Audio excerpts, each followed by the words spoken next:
Most people don't know what a dead man's trigger is. And even fewer need one. Commander, is that? Yeah. We're going? A dead man's trigger is a safety valve. For reasons of security, a person prepares a recourse of such severe action that if harmed, they will release a cache of damaging evidence against those enemies.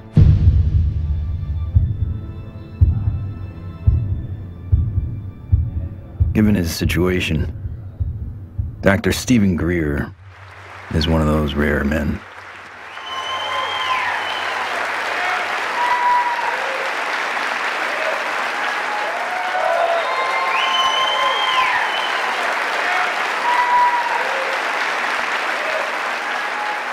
Why would he need one?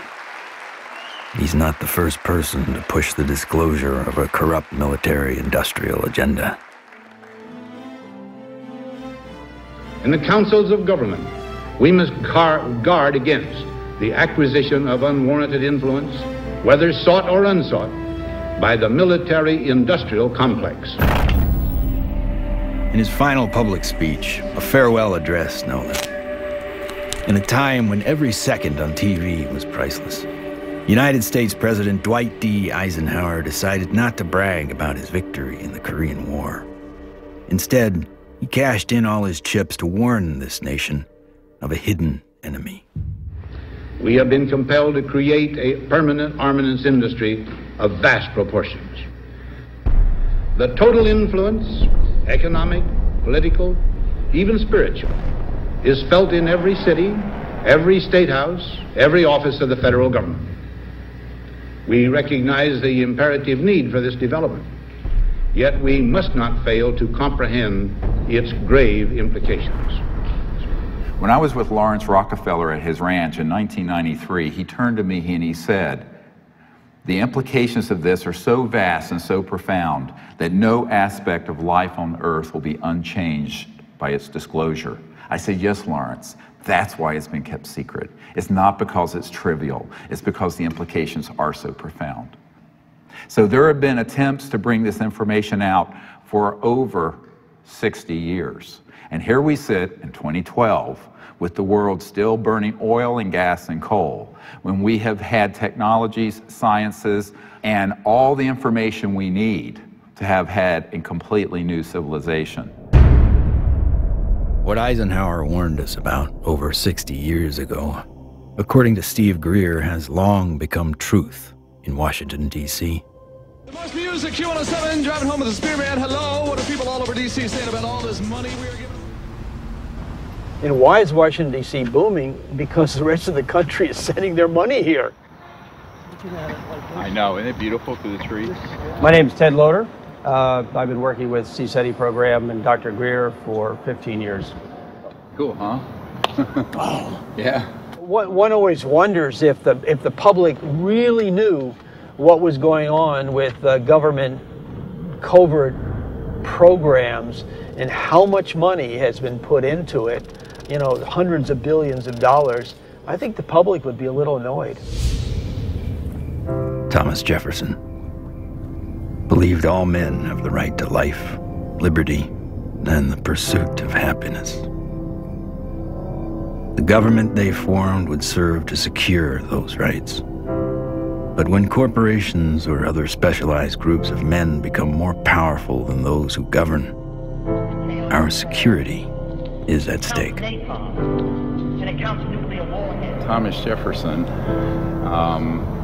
wrote about unchecked power of the corporation being a threat to the democracy and the banks. You see, the U.S. Federal Reserve Bank issues every dollar bill, yet it is not run by the U.S. government or any elected official. It is owned by a private banking cartel. But here I find the chairman of the Federal Reserve, who's in charge of the dollar, in charge of the money, in charge of what the money supply is going to be. The middle class is being wiped out, and nobody's understanding that it has to do with the value of money. Prices are going up. So how are you able to defend this policy of deliberate depreciation of our money? A lot of it depends on what happens to the price of oil.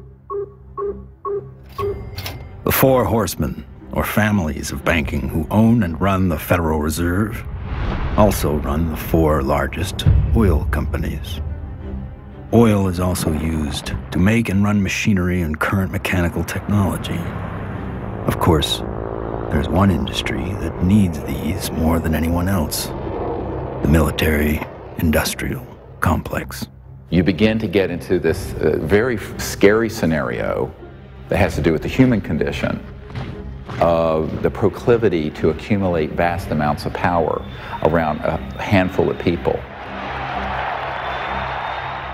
All right, sit down and shut up. And right now, these misanthropic sociopaths are running the planet into the ground.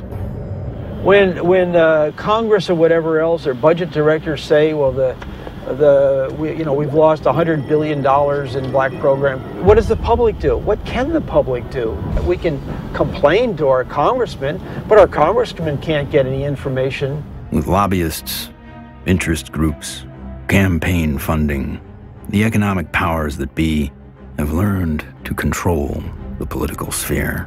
These politicians become almost like placeholders, and they don't realize that until they get into the White House or into the Senate Intelligence Committee. It doesn't matter who the president is. They're going to do what they want to do. And that which is good for them isn't always good for everybody else.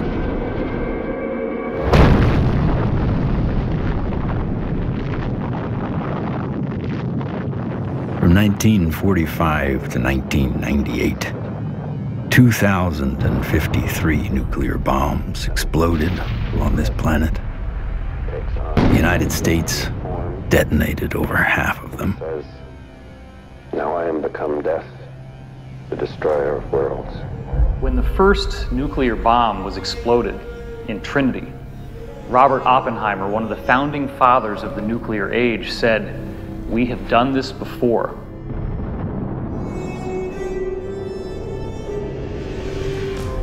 It could have been that Oppenheimer was speaking about weapons described in the ancient Sanskrit texts like the Mahabharata, in which they refer to a bolt of iron charged with the light of 1,000 suns. This bolt of iron was hurled in anger and led to an explosive event which is very graphically described in this religious scripture, specifically showing all the key indications of radiation sickness and the various problems with nuclear weaponry that we've come to expect.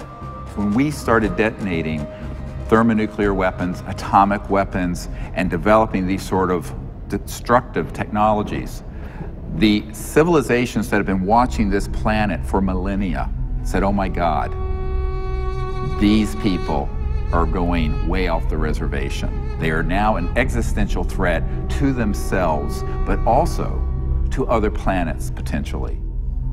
All over the world, we see very conclusive evidence that ancient people were in contact with extraterrestrial life.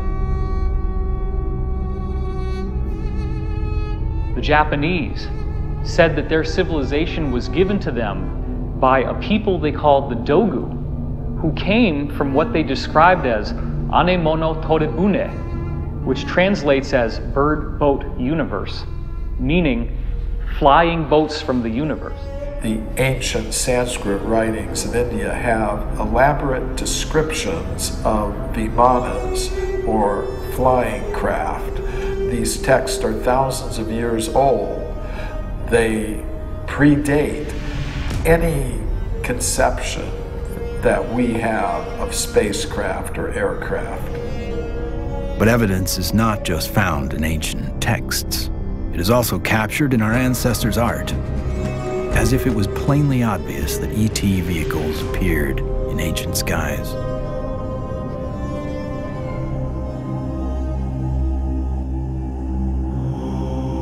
It is a foregone conclusion by most broad-minded people that we are not alone in this universe.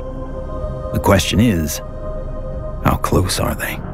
we all looked up at once. It was almost like an intelligence told us, hey, look over here, we're here.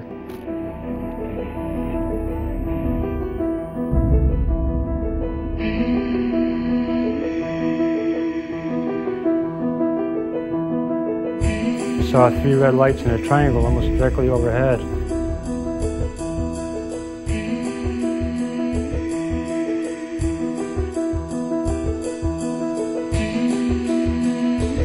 I saw these things and I ran inside and got my brothers and sisters. It actually lifted up and it could actually turn. I'm gonna ask you to look away. I love my hands, but I wasn't one who believed that UFOs might exist. I was satisfied they exist. the life I have isn't what I'd seen. They estimated 100 yards from the left wing was this 100-foot disc.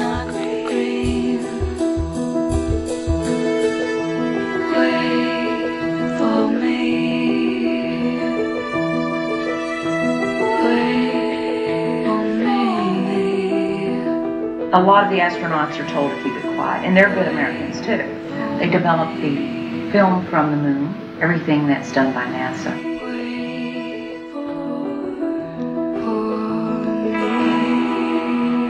Ma che se ne sanno ancora degli altri superiori.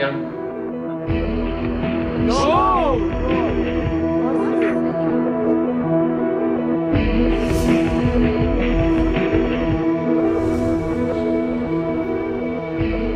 There's so much evidence out there that even if less than 1% is true, that would be enough to collapse the current paradigm and change the whole planet.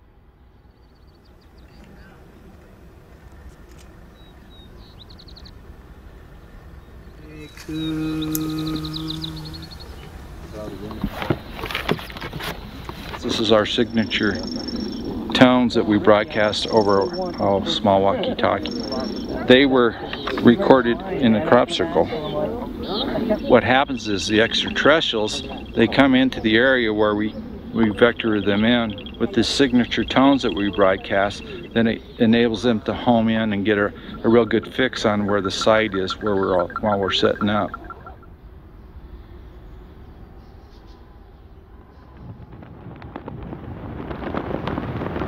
The whole concepts of the crossing point of light, the physics of consciousness, and interstellar communication all were developed on a kind of a vision quest we did here in '95 or '96.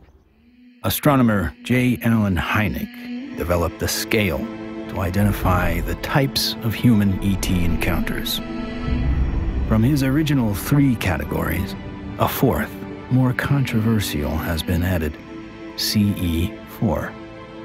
Even more controversial, Stephen Greer added a 5th kind of encounter, CE5, human-initiated contact. So, how is this done?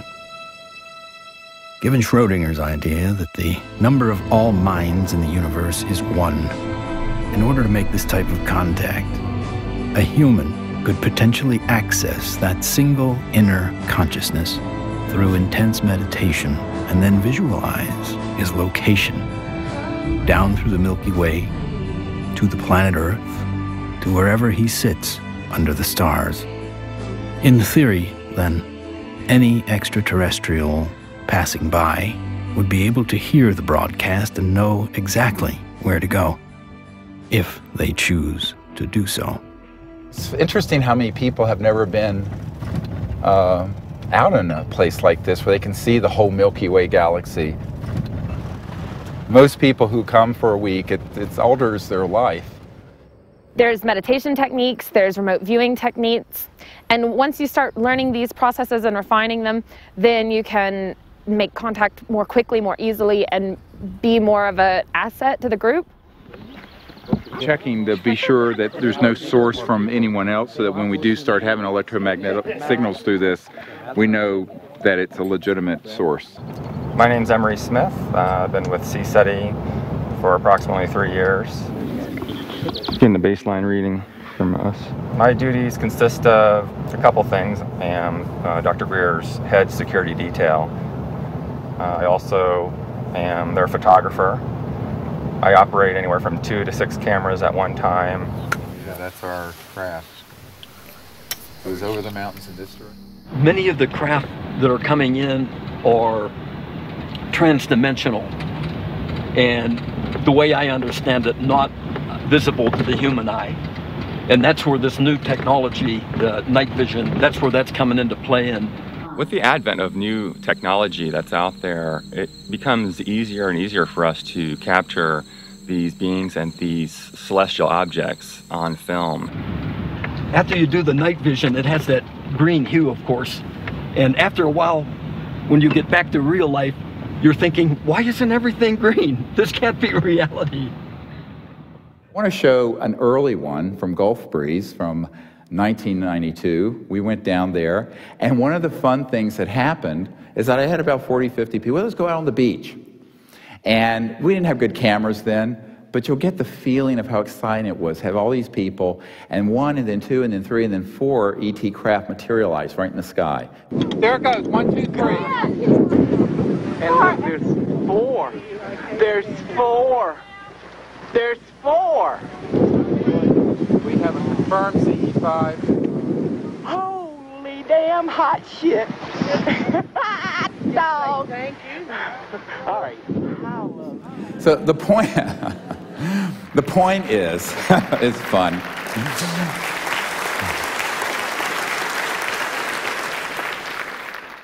It's your responsibility to go into meditation, find a little bit of time, 10, 15 minutes, and remote view who's up there and how many.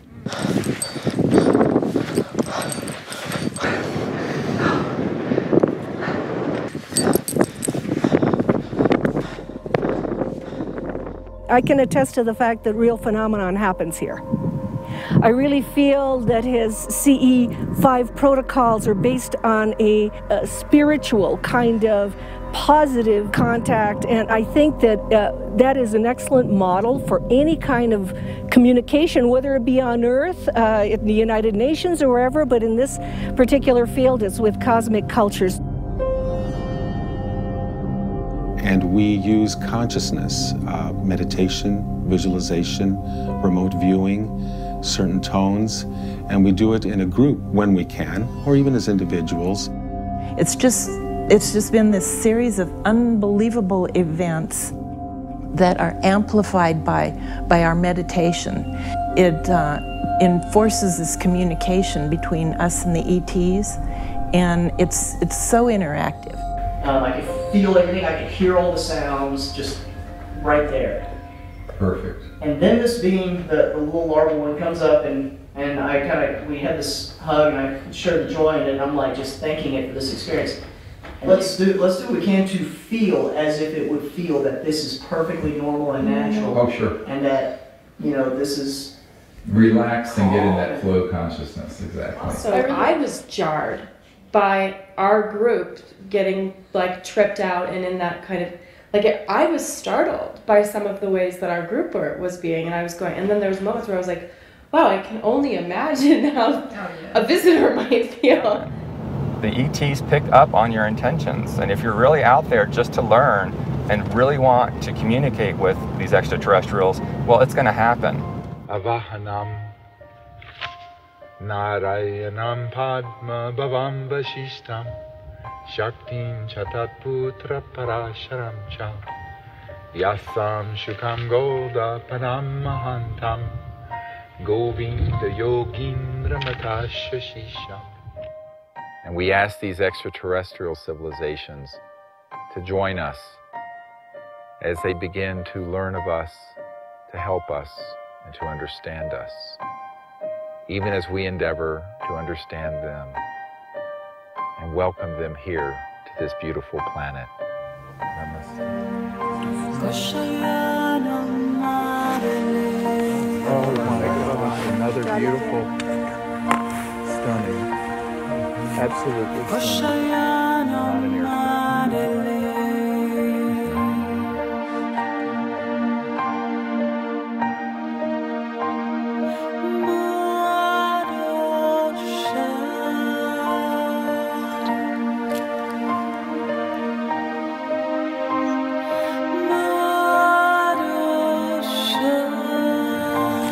comes a military plane very quick. Yeah, there's a very fast military. Okay, they're gonna go. Oh. It turned right to it. Yeah. Literally, my heart literally sunk when the jet, you know, got to where the craft had to phase out. Yeah. And like to feel all that love build, and then to feel that jet coming in, and it was like on a heart level, my heart literally sunk when the jet crossed the path where it had to take off.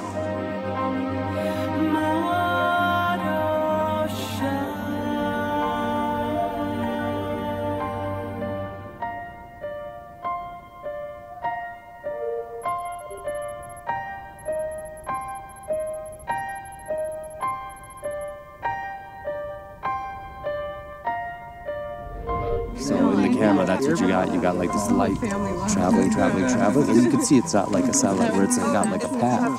It's got like a, you know, like a movement. Yeah, and then it's gone. When I was 17, I injured myself. I got so infected. And at the time, because I was very poor and I didn't have any health care, I just laid there and I got sicker and sicker and sicker, and I had a near-death experience. I found myself out in deep space, and it was this experience of complete oneness with the cosmos, not just with Earth and life on Earth, but with the stars and the infinity of creation. It certainly altered the course of what I would end up doing, because I then learned meditation. I actually became very aware of the power of the mind. This experience helped guide the direction of his life.